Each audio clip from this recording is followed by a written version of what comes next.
కొడుదల పవన్ కళ్యాణ్ అమ్మ కడుపున ఆఖరివాడిగా పుట్టిన అందరికీ మంచి చేయాలి, మేలు జరగాలి అనే విషయంలో ముందువాడుగా ఉంటాడు. తన గురించి కంటే జనం గురించి ఎక్కువగా ఆలోచించే మనస్తత్వం నా తమ్ముడు కళ్యాణ్ బాబుది.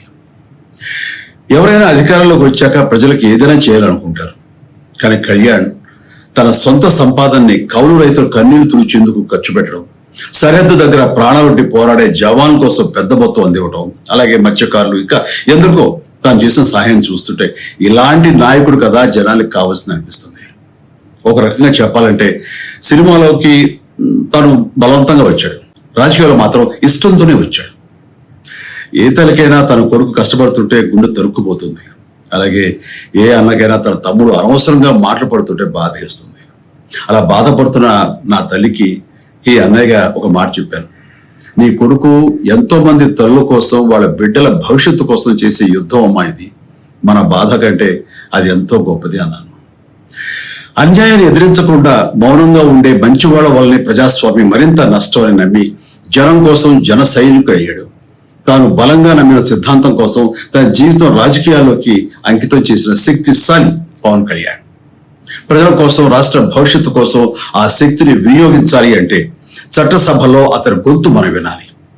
జనమే జయం నమ్మే జనసేనాని ఏమి చేయగలడో చూడాలంటే మీరు పిఠాపురం ప్రజలు కళ్యాణ్ని గెలిపించాలి.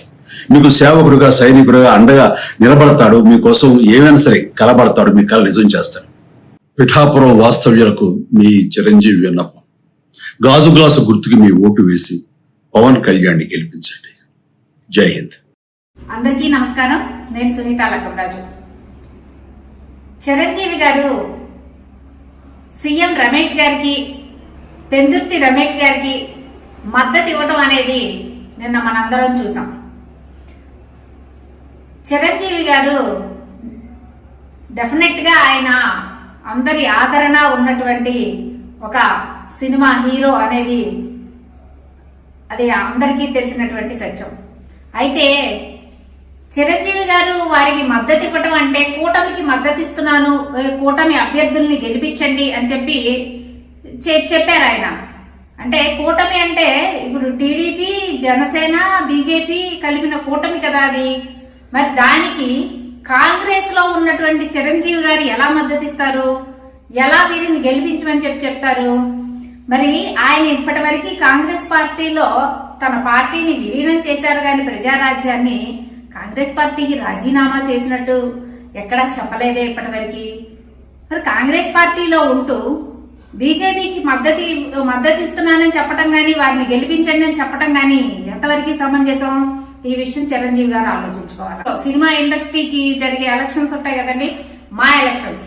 ఆ మా ఎలక్షన్స్ లో చిరంజీవి గారేమో ప్రకాష్ రాజ్ గారికి మద్దతు ఇచ్చి ఇండస్ట్రీ మొత్తం ప్రకాష్ రాజ్ గారిని గెలిపించండి అని చెప్పి ఆయన మద్దతు ప్రకాష్ రాజ్ గారికి అని ప్రకటిస్తే, మంచు విష్ణు గారు అందులో మా అధ్యక్షుడిగా గెలవటం అనేది జరిగింది.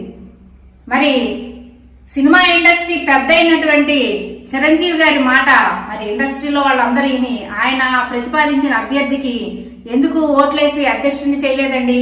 అంటే చిరంజీవి గారు చెప్పిన మాటల పట్ల విశ్వాసాన్ని ఆయన ఇండస్ట్రీలో ఉన్న వాళ్ళే చూపించలేదు. మరి ఆంధ్ర రాష్ట్ర ప్రజలు ఆయన చెప్పిన వారికి మద్దతు ఇస్తారు అని చెప్పి, ఆయన మద్దతు ఇచ్చిన వారిని ఎన్నుకుంటారు అని చెప్పి ఎలా అనుకుంటారండి? ఆంధ్ర రాష్ట్ర ప్రజలు చాలా విఘ్నులు, అన్ని ఆలోచన చేస్తూనే ఉంటారు. ఇంకొక విషయం ఏంటంటే, చిరంజీవి గారు వారి అమ్మని తిట్టాడు. లోకేష్ గారని ఆయన చిరంజీవి గారి తల్లిని తిట్టాడు. అలాంటి తల్లిని తిట్టిన పార్టీకి మద్దతు ఇవ్వడం ఏంటండి? కూటమిగా ఏర్పడటం మంచి విషయం అని చెప్పి ఎలా చెప్తాడండి ఆయన? అది కూడా ఆయనకి ఆ సమయంలో గుర్తుకు రాలేదా? ఇద్దరు రమేష్ని పక్కన పెట్టుకుని మాటలు చెప్తున్నారు చిరంజీవి గారు. మరి ఆయన తల్లిని తిట్టాడు స్వయంగా లోకేష్ గారు. ఆ విషయం కూడా జ్ఞప్తికి రాకుండా మద్దతు ప్రకటిస్తున్నారు చిరంజీవి గారు. అంతేకాకుండా చిరంజీవి గారికి నిజంగా ఆంధ్ర రాష్ట్రం గురించి గాని, ఆంధ్ర రాష్ట్ర ప్రజల పట్ల ప్రేమ గాని ఉన్నట్లయితే ఇంతవరకు ఆయన సినిమా ఇండస్ట్రీని ఆంధ్రప్రదేశ్ కు తీసుకురావటానికి ఆయన ఎందుకు ప్రయత్నం చేయలేదండి? గతంలో సీఎం గారిని మరి జగన్మోహన్ రెడ్డి గారిని కలిసినప్పుడు మరి ఇండస్ట్రీని తీసుకొచ్చి ఆంధ్రాలో పెడితే విశాఖలో ఇవన్నీ చెయ్యొచ్చు అని మాట్లాడినప్పుడు మరి ఆయన ఎందుకు ఆ ప్రయత్నం చేయలేదు? ఆంధ్రప్రదేశ్ కి ఇండస్ట్రీని తీసుకురావడంలో తన యొక్క పాత్రను ఎందుకు పోషించలేదండి? ఇవన్నిటిని చేయకోకుండా ఈ రోజు ఆయన వాళ్ళ తమ్ముడు పవన్ కళ్యాణ్ గారు ఇక్కడ నిలబడ్డాడు కాబట్టి పవన్ కళ్యాణ్ గారి పార్టీకి మద్దతు ఇవ్వటం కోసం, పవన్ కళ్యాణ్ గారిని గెలిపించుకోవటం కోసం ఈ రోజు ఆయన మాటలు మాట్లాడుతూ ఉన్నారు. ఆయన కొణిదల ఫ్యామిలీకే పెద్దన్నయ్యగా ఉన్నాడు గాని ఆంధ్ర రాష్ట్ర ప్రజలకి ఒక మరి ఆ ప్రజలు ఆదరించేటటువంటి ఒక సినీ హీరోగా ఆయన ఏమీ పనులు చేయడం లేదు అనేదానికి ఇది ఒక ప్రత్యక్ష నిదర్శనం. ఇంకొక మాట చెప్తాడు పవన్ కళ్యాణ్ గారు ఎప్పుడు, మా అన్నయ్య నాకు స్కిల్ డెవలప్మెంట్ నేర్పించారని. మరి వాళ్ళ అన్నయ్య ఆయన నేర్పించిన స్కిల్ డెవలప్మెంట్ ఏంటో మాకైతే అర్థం కావట్లేదు. ఆ స్కిల్ డెవలప్మెంట్ అంటే ఆయన ఇప్పుడు ఆంధ్ర రాష్ట్ర ప్రజలందరికీ నేర్పిస్తాడంట. మీ అన్నయ్య గారు మీకు నేర్పించే స్కిల్ డెవలప్మెంట్ ఏంటో మీరు చెప్తే కూడా మంచిదండి పవన్ కళ్యాణ్ గారు. మరి మీరు పోటీ చేసింది భీమవరంలో మీరు ఓడిపోతే భీమవరం నుంచి పోటీ చేయకుండా పిఠాపురం నుంచి ఎందుకు పోటీ చేస్తున్నారండి? ప్రజలందరూ మిమ్మల్ని పిఠాపురంలో పోటీ చేస్తే పిఠాపురం నుంచి బయటికి వెళ్ళగొట్టడానికి పిఠాపురంలో పవన్ కళ్యాణ్ అని చెప్పి చెప్తున్నారండి. మీరు అక్కడ గెలవటం అనేది అసాధ్యం.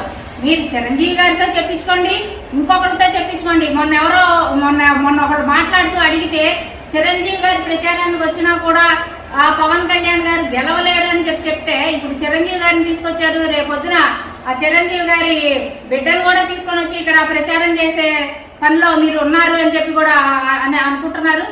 ఏది ఏమైనా సరే ఆంధ్ర రాష్ట్ర ప్రజలు అన్ని గమనిస్తున్నారు. చిరంజీవి గారు ఇప్పటికీ కూడా కాంగ్రెస్ పార్టీలోనే ఉన్నారు.